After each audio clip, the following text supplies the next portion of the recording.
वंदे मातरम पर बोलते बोलते फिसली हनुमान बेनीवाल की जुबान। भरे सदन में कह दी ऐसी बात, सुनकर मच गया बवाल। हाथों में सफेद कागज और कागज पर वंदे मातरम का इतिहास। जाने क्यों सदन से हनुमान बेनीवाल का ये वीडियो सोशल मीडिया पर हो रहा है वायरल। आपने मुझे आज राष्ट्रीय गीत वंदे मातरम के 150 वर्ष पूर्ण होने पर सदन में हो रही विशेष चर्चा पर बोलने का अवसर दिया, इसके लिए धन्यवाद। वंदे मातरम के 150वें वर्ष का महोत्सव देश मना रहा है। ये पुण्य अवसर हमें नई प्रेरणा देगा, कोटि कोटि देशवासियों को नई ऊर्जा से भरेगा। इस दिन को इतिहास की तारीख में अंकित करने के लिए भी आज सब लोग जिस तरह मिलकर कर रहे थे, एक दुर्भाग्य इस बात का जो संख्या उसके अंदर होनी चाहिए, वो लोग इसको इतना सीरियस नहीं ले रहे हैं जितने इधर के लोग ले रहे हैं। इधर के नेता बात कर रहे थे, अब तो कोई नहीं दिख रहा, 3-3, 4-4 लोग बैठे हैं। ये तो हम सिंगल मेंबर हैं जो कोरम पूरा कर रहे हैं आपका लोकसभा का। इसका समय मिलेगा एक दो अध्यक्ष सभापति महोदय, मैं इस देश के महापुरुषों को, अनगिनत स्वतंत्रता सेनानियों को, भारत माँ के संतानों को वंदे मातरम इस मंत्र के लिए जीवन खपाने के लिए श्रद्धापूर्वक नमन करता हूँ और देशवासियों के अवसर पर मैं बधाई देता हूँ। सभापति महोदय, मेरे से पूर्व वक्ता हमारे नगीना और हैदराबाद से आने वाले सांसदों ने जो बात कही इस देश के वर्तमान हालात की, वंदे मातरम की रचना बंकिम चंद्र चट्टोपाध्याय ने 1875 में की थी और बाद में 1881 के अंदर उनके उपन्यास आनंद मठ में ये प्रकाशित हुआ। जब बंकिम बाबू ने वंदे मातरम की रचना की तब भारत अपने उस स्वर्णिम दौर जो सोने की चिड़िया कहलाता था उससे बहुत दूर जा चुका था।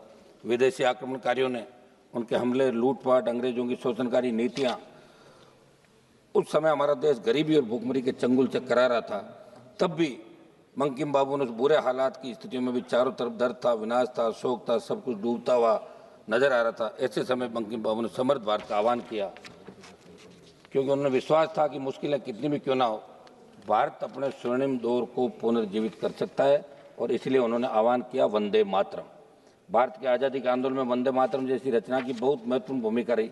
इसलिए गुलामी के उस कालखंड में वंदे मातरम इस संकल्प का उद्घोष बन गया था और वो उद्घोष था भारत की आज़ादी का। माँ भारती के हाथों से गुलामी की बेड़ियाँ टूटेगी और उसकी संतानें स्वयं अपने भाग्य विधाता बनेगी। सभापति महोदय, मैं राजस्थान की धरती से आता हूँ। ये धरती भी शक्ति एवं भक्ति वीरों की धरती रही है। हमारे से भी बहुत से स्वतंत्र सेनानियों ने, बहुत से लोगों ने आज़ादी के आंदोलन में शहादत दी। मैं हमारे आज़ादी के आंदोलन में भगत सिंह जी, चंद्रशेखर आजाद, सुभाष चंद्र बोस, सुखदेव, राजगुरु, रानी लक्ष्मीबाई, राम प्रसाद बिस्मिल, मंगल पांडे, उधम सिंह, लाला लाजपत राय जैसी विभूतियों ने अपने बलिदान में देशवासियों को प्रेरित किया। मैं जिस कौम से आता हूँ उस जाट कौम ने भारत के इतिहास में सबसे ज़्यादा मातृभूमि के लिए प्राण न्यौछावर किए। भारत की आज़ादी की लड़ाई के अंदर जाट समुदाय के कई प्रमुख क्रांतिकारियों, जिसमें राजा महेंद्र प्रताप सिंह, राजा नार सिंह, शामल, भगत सिंह, उधम सिंह, बलदेव राम बुर्डक और अवतार सिंह सराबा जैसे नाम शामिल है, जिन्होंने देश के लिए अपने जीवन समर्पित किया और हंसते हंसते फांसी के फंदे को उन्होंने चूम लिया। वंदे मातरम आज के हालात के अनुसार, सभापति महोदय, जो हालात आज बन रहे हैं उस हालात के अंदर हमें वंदे मातरम की जो आज ऐतिहासिक बहस हो रही है उसके बाद हमें इन चीज़ों की ओर भी सोचना होगा कि आज देश के हालात क्या है। इस गीत से उस समय गोरे अंग्रेज इतने डर गए थे, उस समय हमारे पास साधन संसाधन नहीं थे कि इस नारे को लोकप्रिय बनाने वाले रविन्द्रनाथ टैगोर, विपिन चंद्र पाल और श्री अरविंदो जैसे महान विभूतियों को कई बार नजरबंद किया। ब्रिटिश सरकार इनसे इतनी परेशान हुई कि जगह जगह वंदे मातरम बोलने पर पाबंदियां लगा दी गई। आज अपन जो ये चर्चा करें, निश्चित रूप से आपका एजेंडा क्या होगा, इनका एजेंडा क्या, मैं इसमें नहीं जाना चाहता, लेकिन सभी कौम के महापुरुषों ने इस देश को आज़ाद कराने के अंदर हिंदू, मुस्लिम, सिख, ईसाई तमाम जातियों ने, आदिवासियों का अलग आंदोलन था, किसान अलग आंदोलन कर रहे थे, सारे क्रांतिकारी इस देश को बचाने का काम कर रहे थे। राष्ट्रपिता महात्मा गांधी के नेतृत्व में सिर्फ हिंदू, सिख ही नहीं, मुसलमान भाई बहनों का भी प्रमुख योगदान रहा।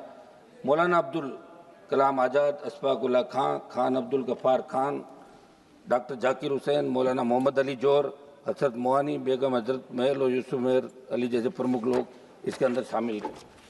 सभापति महोदय, ये अच्छी बात है कि प्रधानमंत्री ने वंदे मातरम की चर्चा की शुरुआत की। वंदे मातरम जय हिंद देश की संस्कृति और स्वतंत्रता संग्राम से जुड़े नारे, लेकिन इसी सरकार ने, जिसने राज्यसभा में नारों के इस्तेमाल पर प्रतिबंध संबंधी अधिसूचना जारी की थी, राज्यसभा बुलेटिन में सांसदों को शिष्टाचार और परंपरा का हवाला देते हुए जय हिंद और वंदे मातरम जैसे नारे नहीं लगाने की सलाह दी।